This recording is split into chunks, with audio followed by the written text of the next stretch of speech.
I do not believe that the United States today in 2020 is a racist country.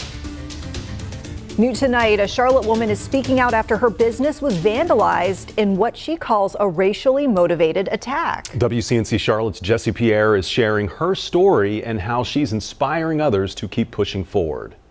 Angel Pittman says she's loved doing hair since she was a little girl. She dreamed of transforming her buses into a salon, but instead they were damaged, and she believes it's because of the color of her skin. But I did not ever picture that to happen to me, you know what I'm saying? I was just like so happy-go-lucky, and then I was just like reality. 20-year-old Angel Pittman had a plan in motion to have her very own hair salon. I had bought some land and I had bought some buses to put on my land because I wanted to have a tiny home out of one bus, and I wanted to have a salon out of two of my other buses. She left the buses on her property in Salisbury, only to return a week later to this devastation. I'm seeing all of these racial slurs, and then I'm seeing my glass broke. I'm like, this bus that I just bought, that I spent all this money on, now has all these racial slurs on it.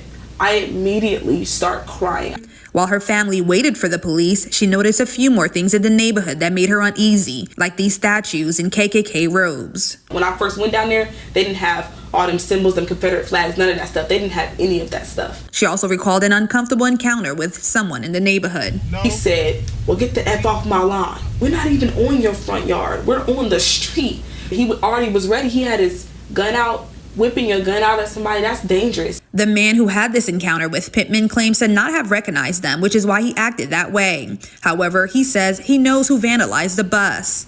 Despite that claim, no arrests have been made since the incident in September. However, she has a message to those who did the damage. You get back what you give. So if you give out hate, you're going to always get hate. And racism is hate. Pittman says since they couldn't remove the words, they painted the bus black. She is toying with the idea of adding inspirational words all over it, just like she has on the wall of the space she is renting to continue doing hair. Pittman says her goal now is to raise enough money to get a new lot of land, but this time in Charlotte.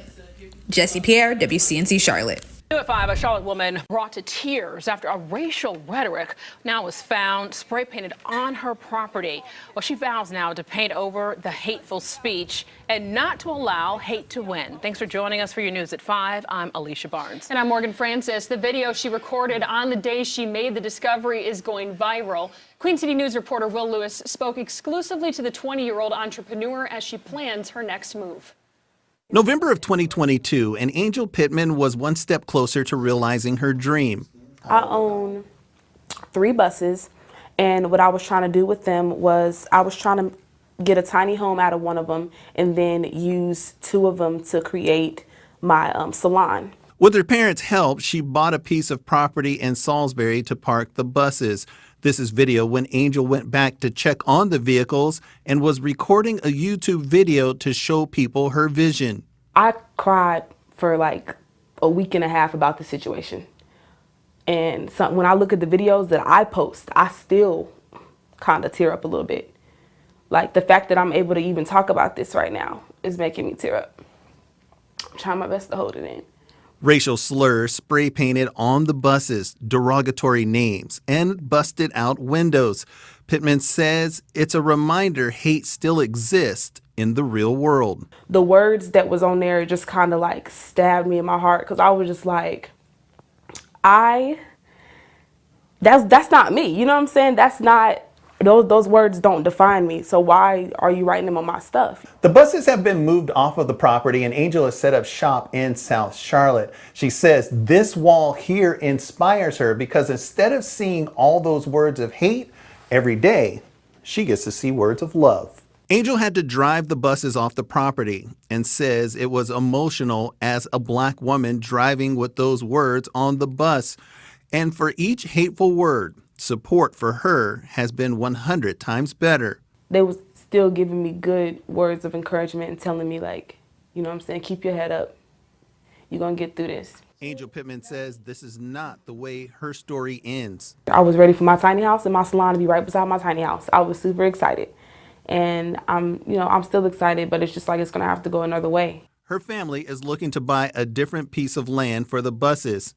Angel says at the end of the day, good will win over hate. I wanted to put the whole Steven Crowder part of the video in there because a lot of these people say this stuff. Even people who are adjacent to them would get the discrimination, but why would you notice something that would never be aimed at you?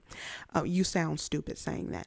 That's one. And this affected this woman. This woman wasn't doing anything. She wanted to be a beautician and do hair, and she wanted to do a tiny home, minding her business, buying a plot of land. Her family helped her. And here comes the neighbor, because there was also a situation where the police came out. She called the police. They didn't do anything. They said he's been this way and this is how he is, after they saw that her property was vandalized.